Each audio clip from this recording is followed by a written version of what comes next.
हरे कृष्णा। राधे राधे। कृष्ण दासी के चैनल में आप सभी प्यार पे बिहार जी के भक्तों का स्वागत है। और आप सब कैसे हो? कान्हा जी की कृपा से आप सब ठीक होंगे।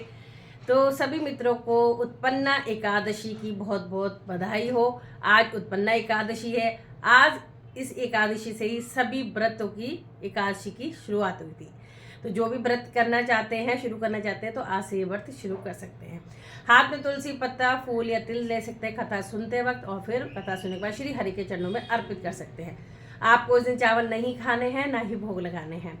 आप अगले दिन चावल का जरूर से भोग लगाएं और खुद भी स्वयं से प्रसादी रूप में खाएं। तो चलिए जी शुरू कर लेते हैं। श्रीमन नारायण नारायण नारायण भजमन नारायण नारायण नारायण लक्ष्मी नारायण नारायण नारायण गोविंद नारायण नारायण नारायण। बोलो लक्ष्मी नारायण भगवान की जय। मार्गशीर्ष मास के कृष्ण पक्ष की एकादशी को भगवान विष्णु के शरीर से एक तेजस्विनी कन्या उत्पन्न हुई। इसी कारण से इस एकादशी को उत्पन्ना एकादशी कहा जाता है। आज के दिन भगवान विष्णु के अवतार भगवान कृष्ण की पूजा की जाती है। भगवान कृष्ण की पूजा में केवल फल ही अर्पित किए जाते हैं। फलाहार में भी केवल फलों का ही भोजन किया जाता है। नारद जी ने पूछा, महादेव, एकादशी का उत्तम व्रत कैसा होता है प्रभु? इस व्रत से जो कुछ भी फल प्राप्त होता है उसे बताने कृपा कीजिए। महादेव जी ने कहा, ब्राह्मण, यह एकादशी पुण्य फल को देने वाली है। श्रेष्ठ मुनियों को भी इसका अनुष्ठान करना चाहिए। व्रत करने वाले मनुष्यों को चाहिए कि वह एक चित्त होकर, दृढ़ संकल्प होकर क्रोध तथा लोभ का परित्याग करे। मिथ्यावादी, ब्राह्मण निंदक, पर स्त्री के साथ गमन करने वाले दुराचारी, पर धनहारी मनुष्यों से वार्तालाप ना करे। भगवान केशव की पूजा करके उन्हें नैवेद्य भोग लगावे। घर में भक्ति युक्त मन से दीपक जलाकर रखे और धर्मशास्त्र करते हुए संपूर्ण दिन व्यतीत करे। राजश्रेष्ठ भक्ति युक्त होकर रात्रि में जागरण करे। ब्राह्मणों को दक्षिणा दे और प्रणाम करके उनसे त्रुटियों के लिए क्षमा मांगे। जैसी कृष्ण पक्ष की एकादशी वैसी ही शुक्ल पक्ष की एकादशी होती है। कभी भी कोई एकादशी में भेद नहीं करना चाहिए। इस विधि से उसका भी व्रत करना चाहिए। शुक्ल और कृष्ण की एकादशी व्रत में भेद उत्पन्न ना करे। शंकोधार तीर्थ में स्नान करके गदाधर भगवान का दर्शन करने से जो पुण्य प्राप्त होता है वह सब एकादशी व्रत की 16वीं कला के बराबर भी नहीं है।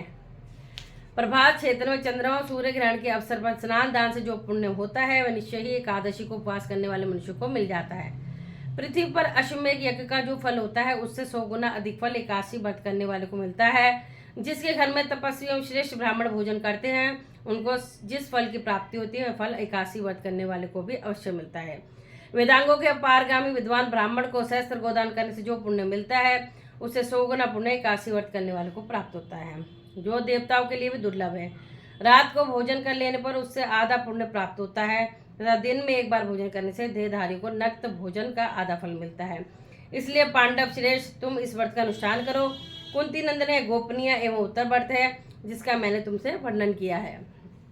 युधिष्ठिर ने पूछा, भगवान, पुण्यमयी एकादशी तिथि कैसे उत्पन्न हुई? यह संसार में क्यों पवित्र मानी जाती है? तो श्री भगवान बोले, कुंती नंदन, प्राचीन समय की बात है। सतयुग में मुर नामक दानव रहता था।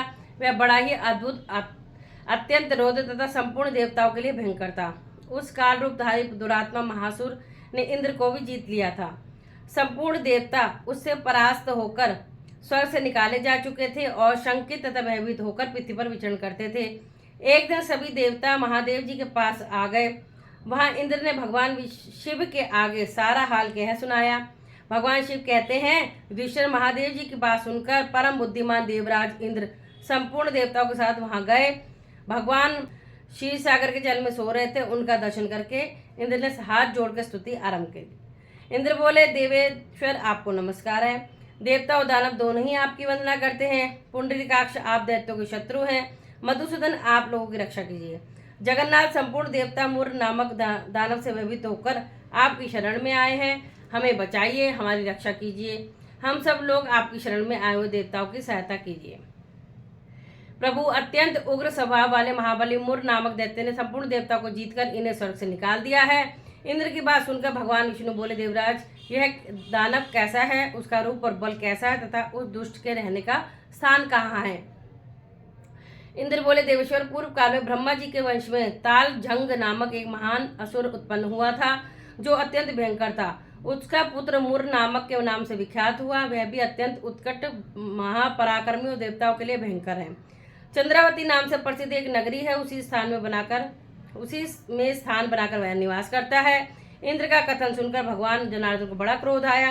वे देवताओं के साथ लेकर चंद्रावती पूरी नगरी में गए।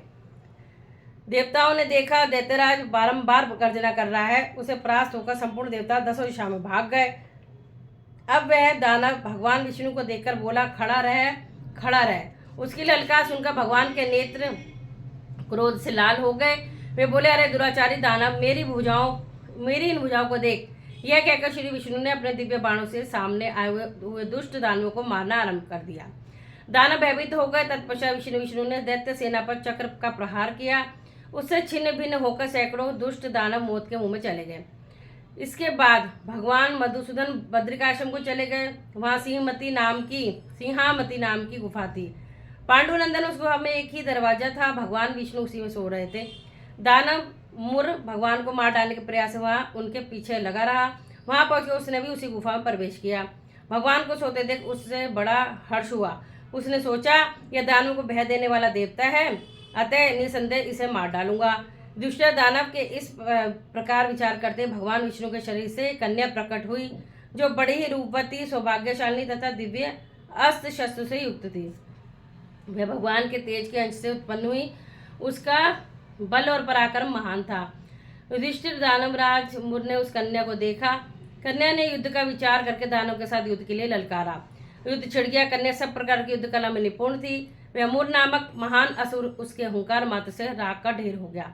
दानव के मारे जाने पर भगवान जाग उठे। उन्होंने दानव को धरती पर पड़ा देख पूछा, मेरा यह शत्रु अत्यंत उग्र भयंकर था, किसने इसका वध किया है? कन्या बोली, स्वामिन, आपके ही प्रसाद से मैंने इससे महादैत्य का वध किया है।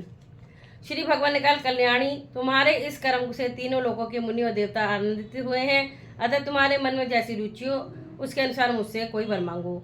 देह दुर्लभ होने पर भी वह वर मैं तुम्हें दूंगा, इसमें कोई भी संदेह नहीं है। यह कन्या साक्षात एकादशी ही थी। उसने कहा, प्रभु, यदि आप प्रसन्न हैं तो मैं आपकी कृपा से सब तीर्थों में प्रधान, समस्त विघ्नों का नाश करने वाली तथा सब प्रकार की सिद्धि देने वाली हो जाऊं। जनार्दन, जो लोग आप में भक्ति रखते हुए मेरे दिन को उपवास करेंगे, उन्हें सब प्रकार की सिद्धि प्राप्त हो। माधव, जो लोग उपवास, नक्त अथवा एक भुक्त करके मेरे व्रत का पालन करें, उन्हें आप धन, कर्म और मोक्ष प्रदान करना। श्री विष्णु बोले, कल्याणी, तुम जो कुछ कहती हो सब पूर्ण होगा। भगवान श्री कृष्ण कहते हैं, युधिष्ठिर, ऐसा वर पाकर महाव्रता एकादशी प्रसन्न हुई। दोनों पक्षों की एकादशी समान रूप से कल्याणकारी करने वाली है। इसमें शुक्ल और कृष्ण का भेद नहीं करना चाहिए। यदि उदय काल में थोड़ी सी ही एकादशी, मध्य में पूरी उदासी और अंत में किंचित त्रयोदशी हो तो वह 30 एकादशी कहलाती है। वह भगवान को बहुत अधिक प्रिय है। यदि 30 एकादशी को उपवास कर लिया जाए तो 1 सहस्त्र एकादशी व्रतों का फल प्राप्त होता है तथा इसी प्रकार द्वादशी में पारण करने पर सहस्त्र गुना फल प्राप्त माना गया है। अष्टमी, एकादशी, षष्ठी, तृतीय, चतुर्दशी ये यदि पूर्व तिथि से विद्ध हों तो उनमें व्रत नहीं करना चाहिए। परिवर्तनीय तिथि से युक्त होने पर इस उपवास का विधान है। पहले दिन में और रात में भी एकादशी हो तथा दूसरे दिन केवल प्रातःकाल एवं दंड एकादशी रहे तो पहली तिथि का परित्याग करके दूसरे दिन की द्वादशी युक्त एकादशी को ही उपवास करना चाहिए। यह विधि मैंने दोनों पक्षों की एकादशी के लिए बताई है। जो मनुष्य एकादशी को उपवास करता है वैकुंठ धाम में विराजमान हो जाता है। जो मानव हर समय एकादशी का महात्म्य पाठ करता है उसे सहस्त्र गोदानों के पुण्य का फल प्राप्त होता है। वे निसंदेह ब्रह्म हत्या आदि पापों से मुक्त हो जाते हैं। एकादशी के समान पापनाशक व्रत दूसरा कोई नहीं है। बोलो उत्पन्ना एकादशी की जय, एकादशी महारानी की जय। तो सभी एकादशियों के नाम ले लेते हैं। उत्पन्ना एकादशी, मोक्षदा एकादशी, सफला एकादशी, पुत्रदा एकादशी, शर्तिला एकादशी, जया एकादशी, विजया एकादशी, आमलकी एकादशी, पापमोचनी एकादशी, कामदा एकादशी, वरुतनी एकादशी, मोहिनी एकादशी, अपरा एकादशी, निर्जला एकादशी, योगिनी एकादशी, देवशनी एकादशी, कामिका एकादशी, पुत्रदा एकादशी, अजय एकादशी, परिवर्तनी एकादशी, इंदिरा एकादशी, पापानुकुशा एकादशी, रमा एकादशी, परबोधनी, पद्मिनी और परमा एकादशी। तो सभी को राधे राधे। आशा करती हूँ ये कथा आपको अच्छी लगी हो। अच्छी लगी तो शेयर करना, कमेंट करना, लाइक करना। राधे राधे।